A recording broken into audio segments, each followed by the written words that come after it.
Bapak Ibu, teman-teman, kita ketemu lagi di Renungan Sebutir Debu. Pada kali ini saya ingin mengajak Bapak Ibu, teman-teman sekalian, untuk kita sama-sama merenungkan uh, dari Amsal pasal 27 ayat 19. Amsal pasal 27 ayat 19. Di situ tertulis firman Tuhan seperti ini. Seperti air mencerminkan wajah. Seperti air mencerminkan wajah. Demikian hati manusia mencerminkan manusia itu. Ya, jadi kita seringkali kalau lihat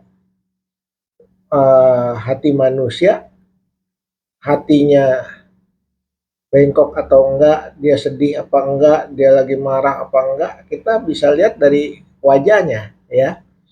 Wajahnya bagaimana, kusut, cembetut aja, apa sukacita, apa wajahnya cerah, atau wajahnya aneh gitu ya.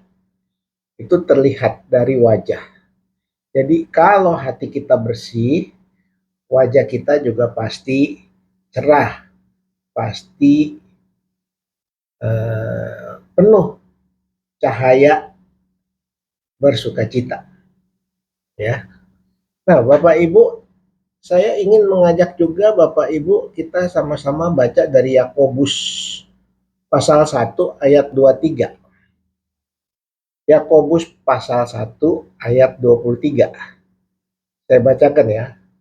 Sebab jika seorang hanya mendengar firman saja, dan tidak melakukannya, ia adalah seumpama seorang yang sedang mengamat-amati mukanya yang sebenarnya di depan cermin.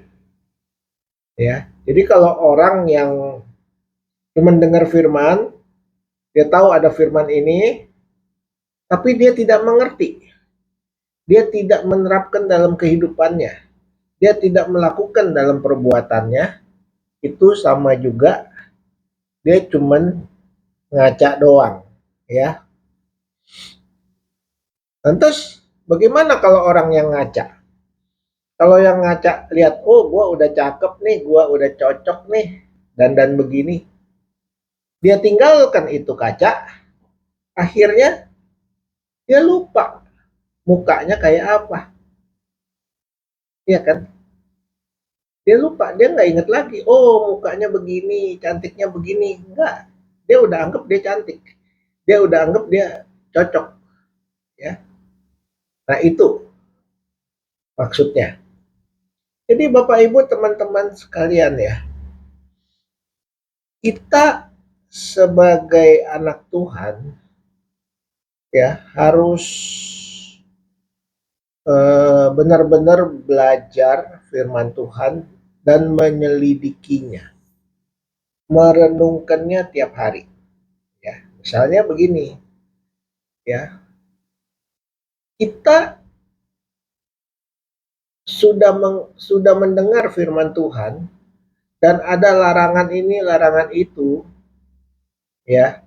Misalnya dalam hubungan hamba Tuhan dengan jemaatnya, misalnya ya, hamba Tuhannya khotbahnya bagus, dasarnya hebat, buku bacaannya banyak. Waktu jemaat dengar khotbahnya, semua jemaat membanggakan dia. Kenapa? Karena khotbahnya bagus banget. Tapi kalau kita perhatikan, makin hamba Tuhan makin banyak ambil pendapat-pendapat orang atau tulisan orang atau baca buku-buku orang, itu yang diterapkan dalam khotbahnya, itu kan berarti bukan pendapat dia, bukan pengalaman hidup dia. Dia hanya jiplak atau dengar orang dia khotbahkan. Sehingga hasilnya bagus banget. Karena yang memang orang orang yang menulis buku yang bukunya dipakai oleh hamba Tuhan ini, mungkin orang ini benar-benar mengalami perjumpaan dengan Tuhan. Mungkin orang ini benar-benar mengalami cinta kasih Tuhan dan pertolongan Tuhan, dan dia bergaul dengan Tuhan. Tapi masalahnya yang penting adalah orang yang menyampaikan firman Tuhan, dia harus mengalami kebaikan Tuhan dulu. Dia harus mengenal Tuhan dulu. Dia harus melakukan seluruh firman Tuhan. Ya. Kenapa? Karena dalam Yakobus pasal 1 ayat 22 ditulis, "Tetapi hendaklah kamu menjadi pelaku firman dan bukan hanya pendengar saja. Sebab jika tidak demikian, kamu menipu dirimu sendiri." Ya, sebab jika tidak demikian, kamu menipu dirimu sendiri. Nah, banyak kali Bapak Ibu teman-teman semua, kita mendengar firman, kita membaca firman, tapi kita tidak melakukannya. Kenapa kita tidak melakukannya? Karena kita tidak mengerti. Ya, kita tidak mengerti apa maksud firman itu. Nah, seringkali misalnya tadi saya kasih contoh hamba Tuhan, dia jiplak sana jiplak sini jadi khotbahnya bagus. Nah, kalau kita ambil tujuannya dari khotbah sebenarnya adalah untuk meneguhkan iman pendengar, kan? Nah, kalau dia mau meneguhkan iman pendengar, dia harus menceritakan pengalaman pribadi dia bersama Tuhan. Pengalaman dia berjalan bersama Tuhan, pengalaman dia ditolong oleh Tuhan, pengalaman dia dihibur oleh Tuhan, pengalaman dia diberikan sukacita oleh Tuhan, pengalaman dia diberikan damai sejahtera oleh Tuhan. Sehingga itu bisa mempermuliakan nama Tuhan. Tapi kalau yang ditonjolkan adalah teori atau jiplakan-jiplakan dari pengalaman-pengalaman orang lain yang ditulis dalam buku-buku rohani, buku apa aja, itu ada udang di balik batunya. Apa udang di balik batunya? Hamba Tuhan itu yang berkhotbah ingin meninggikan dirinya, bukan meninggikan Tuhan. Ingin mempermuliakan dirinya, bukan mempermuliakan Tuhan.